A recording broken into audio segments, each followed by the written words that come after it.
Students आज हम करेंगे अल्लाह ताला के हकूक़ के मुख्तसर सवालात। तो फर्स्ट हमारा है सवाल नंबर 1, अल्लाह ताला के हकूक़ से क्या मुराद है।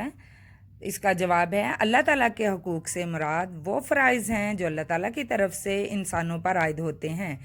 नेक्स्ट है सवाल नंबर 2 हमारा, हर काम कैसे जज्बे के साथ किया जाए। तो इसका जवाब है जो काम भी किया जाए अल्लाह ताला की रज़ा के लिए हो, दिखावे या शोहरत वगैरह के लिए नहीं।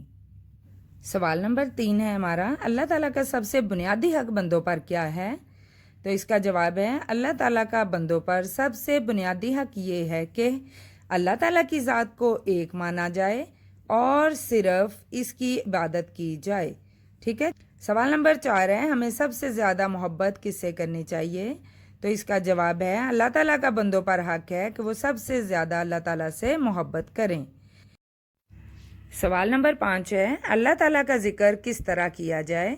तो इसका जवाब है अल्लाह ताला का ज़िक्र कसरत से किया जाए। स्टूडेंट्स आपने ये सवाल लर्न करने हैं और टेस्ट कॉपी पर राइट करने हैं। ओके।